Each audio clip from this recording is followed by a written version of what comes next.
Okay, so this is my third attempt at the video, but anyways, it was interrupted by a phone call. So continuing on, I think in the last one I showed you how the tomatoes were just drooping over the back. It's just absolutely insane. I mean, I'm happy. It's a good insane type of thing, but lots of tomatoes. We already have we've eaten a bunch, so we had about 2.5 pounds that Andrea cooked up into. It was some kind of pasta dish, so it was really good. Kind of turned it into a sauce, and we have around 9 pounds in the freezer right now. So I cleaned and cut off the tops or whatever needs to be done and threw them in the freezer. We're gonna try canning at some point. But I'm not quite sure if I want to make salsa or spaghetti sauce or pizza sauce or whatever. So, getting back to this plant, this one particular plant here, because I had so many problems keeping it watered, just trying to look for alternate watering methods, just a slow drip, whatever would work. And so I took this plastic bag and a needle, just poked a small hole in the bottom, and it was working at one point. The blue colors from the fertilizer that I have in there.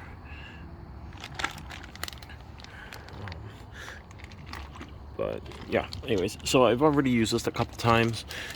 It worked pretty well. Again, I would just fill it with water, poke that small hole, and just leave it sit. And over the course of a day, it would just slowly drip in there. And I can add more if it was, a hot day or something, but at least it was getting something all day long. So these are 2 more pepper plants. I started these from seed. I don't remember the dates. If I have pictures of everything with date stamps. So this one is a Keystone green pepper.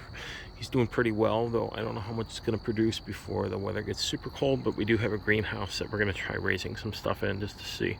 And I bought some other hot pepper seeds that we're trying to grow. So, again, I've got all these plants. I bought Tequila Sunrise pepper seeds. And they're supposed to be, I think, similar to the Havasus that I have.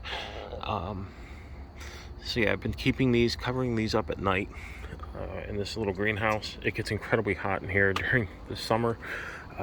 We had started a whole bunch of seedlings in a plastic tray earlier back in June, and it got so hot that it warped and partially melted the tray. It killed all the seedlings.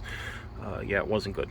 But now that the weather's getting cooler, if it drops down below 50 at night, I just close this up and then open it in the morning.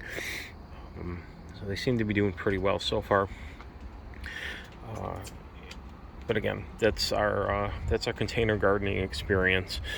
Some issues. It's been a learning year. I really need to do something as far as the trellis goes for the tomatoes next year. I have to figure out a better location for everything. I'm thinking along this side of the deck. It's the east side, but it'll get sun from the south and the west all day long. The back of the house here, where the deck is on the south side of the house. So yeah, and I'm also going to try overwintering some of the peppers, probably at the very least these Havasus, because I'm very happy with this. I'm going to try making some hot sauce. I have about 10 of these already in the fridge. I eat them, I chop them up, and put them in my omelets. We had them with tacos last night. They're just a really nice, versatile pepper. Yeah, not too hot, a little bit of kick. But yeah, again, the biggest pitfalls were the fertilizer. My lack of understanding about that, the bottom end rot. That was beginning of the season. That was the biggest thing. Bugs haven't been too much of a problem, especially the pepper plants. I really haven't had any issues as far as bugs. I think only one or 2 peppers had bugs in them, but for the most part, I'm very happy with that, and we're going to keep going with peppers. It's something that we eat frequently. You can freeze them, which is good.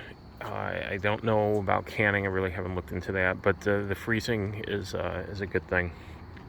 Um, again, we're trying to make something that's sustainable, grow stuff that's sustainable, and try to figure out how much we actually need to grow to feed our family. I know it's going to be a lot more than this, but the biggest thing is that these containers take a lot of water. We had a super dry summer. I don't know if we had like 3 storms all summer long.